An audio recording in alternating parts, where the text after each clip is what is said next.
So Fredrik Härén, the creativity expert, how did you become a creativity man? I wrote my first two books on internet, 1995 and 1998. First one was on internet and marketing. So I was a speaker on internet, what is internet, what is it all about. And then around 2000 I shifted because I realized I wasn't really talking about the internet, I was talking about how to use this new thing called the internet. And after a while, I remember it was a specific talk when I was doing a talk for a travel agency about how they could use the internet. And I realized I'm not talking about the internet, I'm talking about new ways to sell trips. And then I said, okay, I should talk about new ways to sell trips regardless if it's using internet or not. So I kind of shifted. That's why I love the internet revolution when it came, because every company had to look at what they're doing and say, oh, maybe we haven't thought about everything, maybe we can do things differently. So that's when I started talking more about how to use new things, and then since 2000 I've been talking about creativity. Right. So you talk to people about creativity and innovation. I mean, everybody says that they want to be creative, they like to think of themselves as being innovative. But what's the truth? Are we really as creative as we say or like to think we are? I have one speech actually where the title is "You're less creative than you think, but more creative than you can imagine." And I think that answers the question. We're not utilizing the full potential, but everyone has a creative potential. Looking at this, as an optimist, you could say that there's huge potential. Imagine if everyone was using a little bit more of their creative capacities to find new problems and solve new problems. Imagine how many problems we could solve. That's kind of why I am interested in creativity. I look at it as a problem-solving mechanism. A problem-solving mechanism. For me, creativity is. There's another question here about art or business, and for me, creativity is solving problems. Right. Doing things different. For me, it's very much like nature. Nature does something in a specific way, and then once in a while it tries a different way. But then we call it a mutation. And if that's not better than what we're doing now, that dies. But if it's better, the other one dies, and whatever nature tried survives. And for me, that's creativity. Do something in another way that is better than we used to do before, and then you get constant improvements. So do you think it's a matter of how people are exposed to new situations that makes them more creative? You don't go to a university and learn how to be creative. No, well, some do. Actually, this is fun. Did I tell you about this new Duke Medical School? No. Next semester in August, Duke Medical School, the first person the students meet will be the principal. He's a doctor, right? And the second person they will meet is me. So I'm the first lecturer at Duke Medical School, and the reason is because the principal says traditionally doctors or someone is very good at memorizing things, but they are not the best doctors. It's the creative doctors who are the best, and they're here to tell them that you came here because you have good grades in school, but now you need to think and learn how to think as a doctor. And in that case, you could say you learn about. In that sense, you can say hopefully that at Duke they will learn how to be creative as doctors. So some universities will teach that, but not most don't do that. You don't go and specifically study creativity.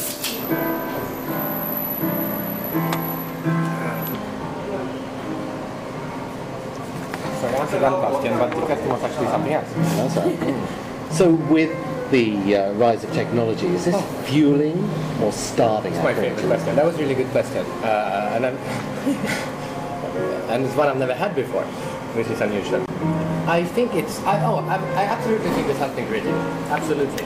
For example, if you, let's say, look, my next book is a novel. So I'm writing a novel, and then I need to have a spider with a cross on it, because the character is supposed to be Christian, blah. And then okay, what spider is it? What's the name of the spider that has a cross on its back? So now I just Google spider cross, and in 30 seconds I have the name of the spider, I put it back in my novel, and I continue to write my novel. Before, what would I do? I'd stop, go to the library, ask for a book, look, maybe they don't have it, order the book, and take me 8 hours to find out the name of the spider. It means I have 8 hours more to be creative, to do other things. So in that sense, absolutely. The problem becomes when we use technology, it's like when we use productivity tools, we don't take the time off that we save to sit down and think. We just sit to do more stuff without thinking. That's just like running faster without. For me, creativity is stopping, looking at the map, and saying where should I go. That's creativity. But if you just save time by okay, so now we invent the motorcycle. We can drive faster, but we don't use the time we save to stop and think where we should go. We just drive very fast. Then we drive faster in the wrong direction. I personally, I have writing weeks. I call it writing weeks. Actually, it's thinking weeks. So I just came back from 5 days in this year. I have a lot of them. This year I will have 5 months of thinking weeks where I go to an island in self-imposed. Yeah. So I go to an island in the Philippines. I sit on it and I just think. And I don't even have internet. So it's that balance where when you need information, it's very simple to get the information. You can get all the things, but then you still need to sit down and reflect and think. Otherwise, you're not going to be creative. So used right, it's a wonderful creativity tool. But most people use it wrongly. So these next two questions are kind of linked because, is creativity something you're born with inherently, or is it something that can be learned, albeit with the right stimulus and environment? And can you take someone who is just much obviously less creative and just create something great out of it? That's the most common question. I get so often now, so now I turn it around and I say, what do you think? And everyone says, I think it can be learned. So I also think it can be learned. Look at music. Can you teach someone to be a creative musician or a jazz player like this, right? No, well, some people would say no. I would say yes, you can teach someone to play music. This is how you go into the flute and blah, blah, blah. But you can also then you say, yeah, but then you learn the skill, but you don't create. But you do, because when you learn something, you become better at it. You start looking at other people and you study them and you take bits and pieces of that, and then you start to create.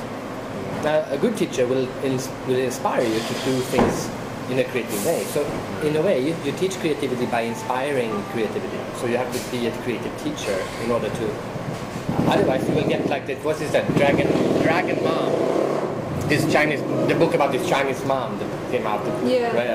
Where she's telling her daughter to play until she can play it perfectly. She cannot go to the toilet and everything. That would not be a creative piano player. Yeah. But if you have a right teacher who says, well, let's try it with our eyes closed, and then you will start experimenting, you will be creative. So can it be taught? Everything can be taught. Well, if you're left-handed, then you can teach yourself to be right-handed. Yeah. But wouldn't it be easier just to keep using the left hand because it comes naturally to you? Yes, but you can turn it around. If you're tall, it's easier for you to play basketball than if you're short. So you have a skill. Like my younger brother, my father is also a musician. So my younger brother inherited everything from my father. I inherited everything from my mother, which means my brother has perfect pitch. So he hears a song once, he can play it. I hear a song 10 times, I still cannot play it. So it's easier for him to learn how to play music than it is for me. That doesn't mean I cannot learn how to play music. Tiger Woods is born to be a golf player. He practices every day. And the biggest problem we have is not that the uncreative people are not practicing their creativity. It's that the creative people are not practicing their creativity.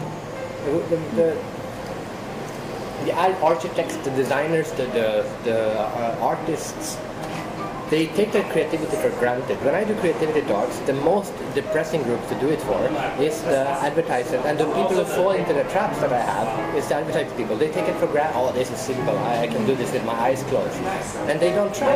Now imagine if you had a really creative person who really tried to totally. And if you have a tall person who really becomes a master in basketball, then you have Michael Jordan, right? But most creative people just having a tall person doesn't practice basketball. And okay, he will be good, but he won't be great. So the biggest problem is the creative people are not practicing, not learning how to become even more creative. And when we think of creativity, we often think of art, and not business and commerce. But Andy Warhol said business is the finest of art forms, or something like that. And he was a great businessman. So what are you? Are you an artist or are you a businessman? I'm a thinker. That's how I define myself.